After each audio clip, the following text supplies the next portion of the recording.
শিশু মানেই সহজ, সরল, নিষ্পাপ। শিশুদের হাসিভরা মুখ যেন দুঃখের মাঝে এক চিলতে শান্তি, যাদের সংস্পর্শে এলেই চলে যায় সব ক্লান্তি। তারাই তো ভবিষ্যতের আলো, তরুণ এবং বৃদ্ধ সকলের জন্যই অনুপ্রেরণার উৎস। সেই ছোট্ট সদস্যদের নিয়েই আজকের এই পোস্ট।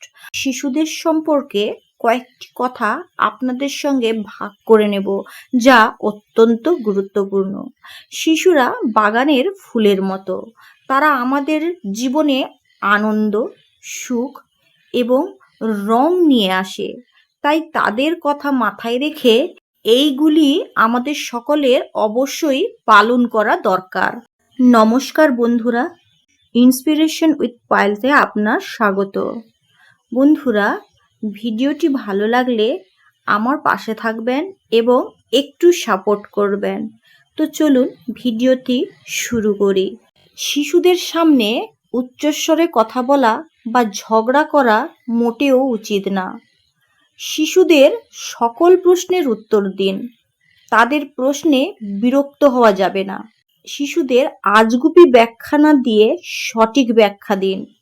বিদ্বেষমূলক, ভীতিকর শিক্ষাদান বা ভূতের গল্প বলা থেকে বিরত থাকুন। শিশু যাই করুক তার কাজে উৎসাহ দিন। তাকে প্রশংসা করুন। কখনো তাকে নিরুৎসাহিত করা যাবে না। ভুলেও অন্য কারোর সাথে আপনার শিশুর তুলনা করবেন না। তোমাকে দিয়ে কিচ্ছু হবে না, এই ধরনের কথা শিশুদের বলা উচিত না।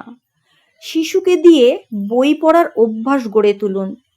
বই শিশুদের কল্পনা শক্তি বৃদ্ধি করে। শিশুদের দিয়ে মিথ্যে বলাবেন না। তাকে ভালো কাজে উদ্বুদ্ধ করুন। শিশুর মতামতকে গুরুত্ব দিন। তার উপর কোনো সিদ্ধান্ত জোর করে চাপিয়ে দিবেন না। শাসন যেন মাত্রাতিরিক্ত না হয়। অনেকের সামনে বকা দেওয়া বা অপমান করলে, শাসন করলে শিশুদের আত্মসম্মান নষ্ট হয়।